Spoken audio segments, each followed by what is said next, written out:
Hello everyone and welcome back again to a brand new Webflow video. In today's tutorial guys, I'm going to show you how to integrate Hubspot with Webflow.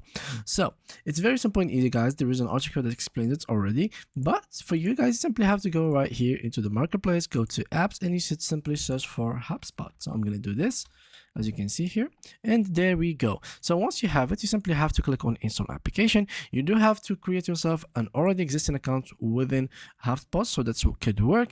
Also, these are the authorized permissions that you would give. So you would give it the permission to read and to edit some data and assets.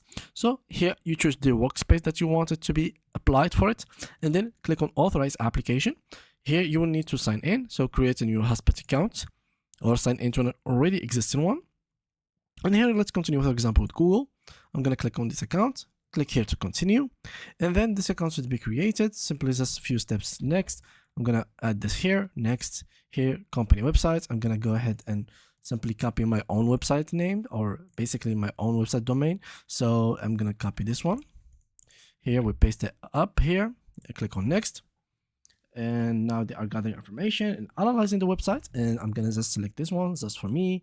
Company name, let's call it test, and here let's create the account. And just like that, we have created our account in Hubspot correctly and successfully. And as you can see now, we simply have to choose the account, and there we go, the integration is made correctly. Simply have to give them the permission as well from this area, and here we go. So now we have made the connection, and now Hubspot is working with Webflow. So that was pretty much it for today's video guys. As you can see, this is the Hubspot dashboard that we can use for our Webflow site. Thank you guys a lot for watching, and see you guys in the next upcoming videos. Bye bye.